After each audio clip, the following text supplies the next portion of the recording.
क्या तुमने कभी ध्यान दिया है कि अब रातें पहले जैसी नहीं रहीं?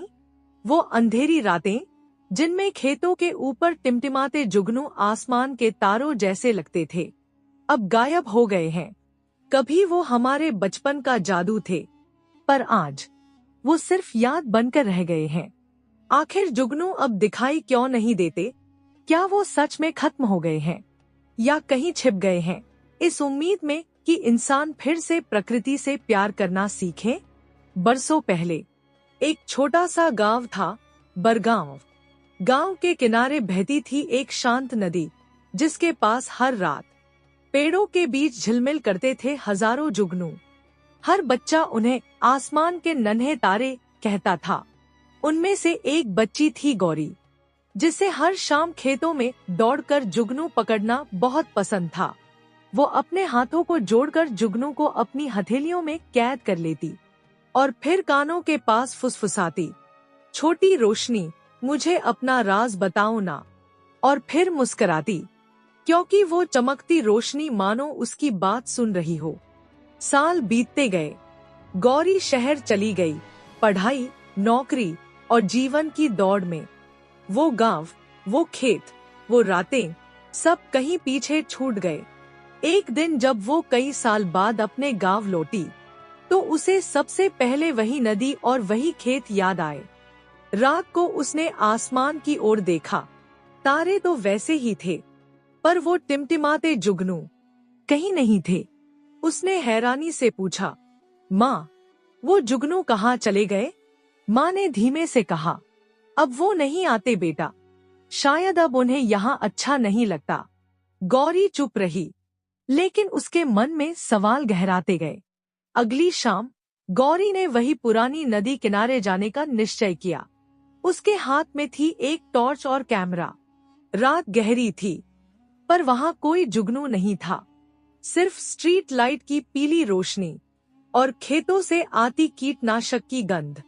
वो सोचने लगी, क्या सच में इंसानों की बनाई रोशनी ने प्रकृति की अपनी रोशनी को निगल लिया? अगले दिन उसने गांव के बुजुर्ग दादू से पूछा, दादू, पहले इतने जुगनू होते थे, अब क्यों नहीं दिखते? दादू ने आंखें मूंदी, फिर बोले, जब से लोगों ने खेतों में जहर डालना शुरू किया और रातों को चांदनी से ज्यादा बिजली जलाने लगे, तब से जुगनू लौटकर नहीं आए। उनकी आवाज में थकान थी, पर शब्दों में सच्चाई। दादू ने बताया, बहुत पुराने समय में जुगनू असल में वनदेवताओं के दूत थे। रात के अंधेरे में वो धरती पर आते थे, ताकि इंसानों को डर ना लगे। हर जुगनू एक आत्मा की ज्योति था, जो लोगों को याद दिलाता था कि अंधेरे में भी रोशनी है, बस देखना सीखो। पर जब इंसान ने प्रकृति से रिश्ता तोड़ लिया, तो उन आत्माओं ने भी लौटना बंद कर दिया। गौरी ये सुनकर बहुत देर तक सोचती रही।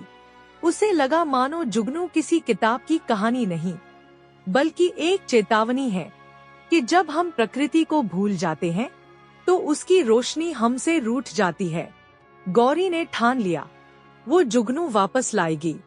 उसने गांव के बच्चों को बुलाया और कहा, हम सब मिलकर अपनी धरती की रोशनी वापस लाएंगे। उसने गांव में एक अभियान शुरू किया। खेतों में कीटनाशक बंद किए, पेड़ों के नीचे छोटे तालाब बनाए और सबसे जरूरी, रात को बिजली की लाइटें बंद कर दी। गांव अंधेरा हो गया, पर उस अंधेरे में एक नई उम्मीद जल उठी। कई दिन बीते, गौरी रोज रात नदी किनारे जाती, उम्मीद करती कि शायद आज कोई छोटा सा जुगनू दिख जाए, पर हर बार सिर्फ हवा, पानी और सन्नाटा।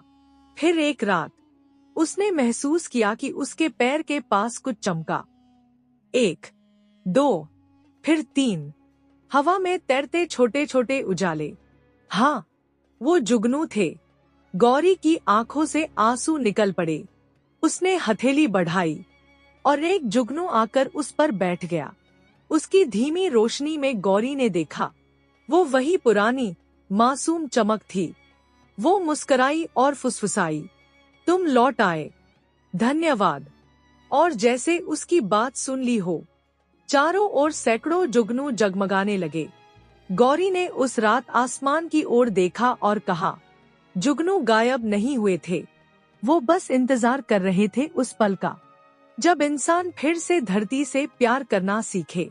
वो रात गांव की सबसे खूबसूरत रात बन गई। किसी ने बिजली की लाइट नहीं जलाई, क्योंकि प्रकृति की अपनी लाइट लौट आई थी। जुगनू हमें सिखाते हैं कि रोशनी बड़ी हो या छोटी, फर्क नहीं पड़ता, मायने रखता है कि वो अंधेरे में भी जलती रहे। अगर हम अपनी धरती को, अपने आसमान को फिर से सुनना शुरू करें, तो शायद वो नन्हे जुगनू फिर हमारे पास लौट आए।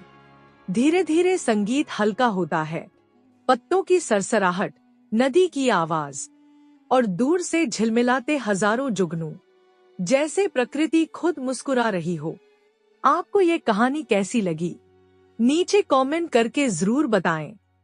अगर आपको ऐसी रहस्यमयी, ऐतिहासिक और दिल को छू लेने वाली कहानियां पसंद है, तो इस वीडियो को लाइक करें, शेयर करें और सब्सक्राइब करना बिल्कुल न भूलें। हम हर सप्ताह ऐसी ही एक नई और असली कहानी लेकर आते हैं, जिसे सुनते हुए आप इतिहास में खो जाते हैं और सपनों की दुनिया में उतर जाते हैं। धन्यवाद। फिर मिलेंगे एक और नई कहानी में। शुभ रात्रि।